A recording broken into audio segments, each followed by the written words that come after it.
springy thing, Slinky thing, is representing a segment, a little piece of the Earth's crust. Okay, so you can imagine Slinkies in all directions, up, down, everywhere.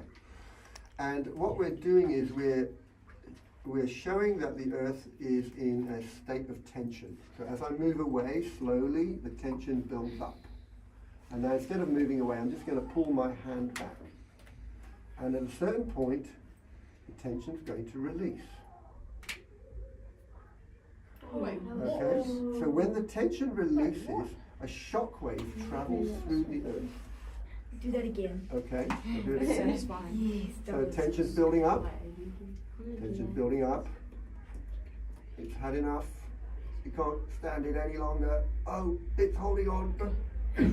So there's your earthquake. So that wave, that seismic wave, is radiating in all directions, because this is just one direction, but you can imagine it's going in every direction, like a sphere, expanding in all directions.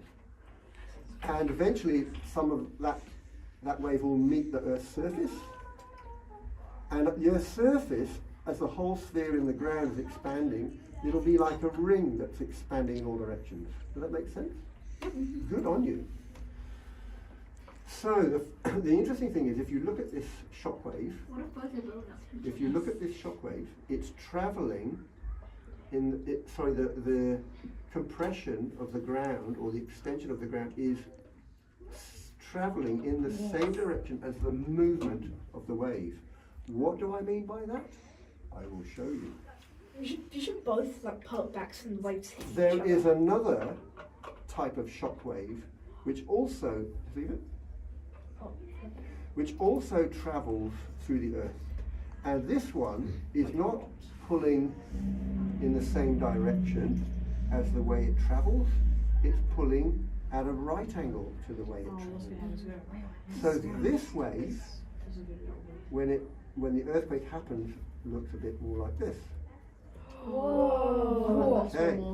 So those are two waves. This one here, the first one, is called the primary wave. Boom. The second one is called the secondary wave. Okay? The secondary wave. Now, both of these waves, okay, you still listening? Both of these waves are traveling at the same time from the place where the earthquake started, from the crack in the fault. They're both moving, but the primary wave travels about twice as fast as the secondary wave. So that means over time, the primary wave gets further and further in front of the secondary wave. What do you think a primary wave would feel like? Like a wobble. Not such a, no, it wouldn't feel like a wobble. It feels like a shock, like a jolt. Okay, but the secondary wave feels like a wobble. What sort of, which of the two waves do you think would cause most damage? The secondary. If you can stay with us, that'd be great. Okay, so the sideways one, the secondary one, it's like a snake-like movement. That's what bends buildings out of shape and cracks them. Okay. So when we feel an earthquake, we sometimes feel a jolt, and then a little while later, we feel this swaying motion. That's the secondary wave.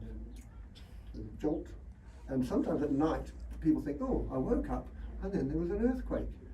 What woke them up was the jolt. The earthquake actually woke them up, but the secondary wave is what they felt. They didn't notice the primary one that woke them up. Excellent.